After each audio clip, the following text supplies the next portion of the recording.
నా పేరు పొలుమూరు బాలకృష్ణ. మా ఊరు రావిపాడు, శ్రీకాకుళం జిల్లా. మా ట్రాన్స్పోర్ట్ పేరు సంతోషమాత లారీ సర్వీస్. 2010 నుంచి మోటార్ ఫీల్డ్ బిజినెస్ లో ఉన్నాను. నాకు 15 లారీలు ఉన్నాయి. అందులో 4830 10 ఉన్నాయి. మా వెహికల్స్ అన్ని maximum Andhra to Odisha, Bihar up down చేస్తుంటాము.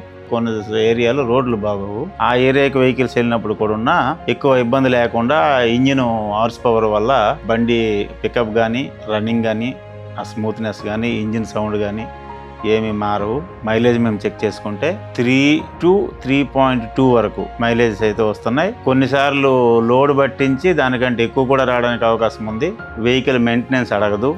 ఎంత లాంగ్ వెళ్ళినా సరే మనకి వెహికల్స్ గురించి భయపడాల్సిన అవసరం ఏం లేదు. చాలా మంచి పెర్ఫార్మెన్స్ ఇస్తున్నాయి వెహికల్స్. మంచి కారులో వెళ్ళినంత హ్యాపీగా డ్రైవర్లు ఫీల్ అవుతున్నారు. టాటా మోటార్స్ వారు ఫ్లీట్ ఎడ్జ్ అనే ఒక యాప్ని ఇంట్రడ్యూస్ చేశారు. ఫ్లీట్ ఎడ్జ్ యాప్ వల్ల మాకున్న ఉపయోగం ఏంటంటే, మా వెహికల్ ఒక పెట్రోల్ పంపులో పార్క్ చేసి డ్రైవర్ ఇంటికి వెళ్ళాడు, భోజనం చేసి వస్తానని, క్లీనర్కి ఉండరు అని చెప్పి. డ్రైవర్ వచ్చేలోపు ఈ క్లీనరు బండి తీసుకొని టువర్డ్స్ విశాఖపట్నం మూవ్ అయిపోయాడు. ఈ వెహికల్ బంకులో ఉందని మేము అనుకుంటున్నాము. డ్రైవర్ వచ్చి చూసేసరికి బండి లేదు బంకులో. మాకు ఆ యాప్ ఉండడం వల్ల మేము వెహికల్ ఎక్కడ ఉందని కనుక్కొని అలా గెలిచాం. నాకున్న ఈ ఎక్స్పీరియన్స్ బట్టించి సజెషన్స్ అడిగితే ఏ వెహికల్ తీయాలని, వేరే కంపెనీ తీయాలా, టాటా తీయాలని అడిగితే ఆలోచించకుండా టాటా తీయమని సజెస్ట్ చేస్తాను.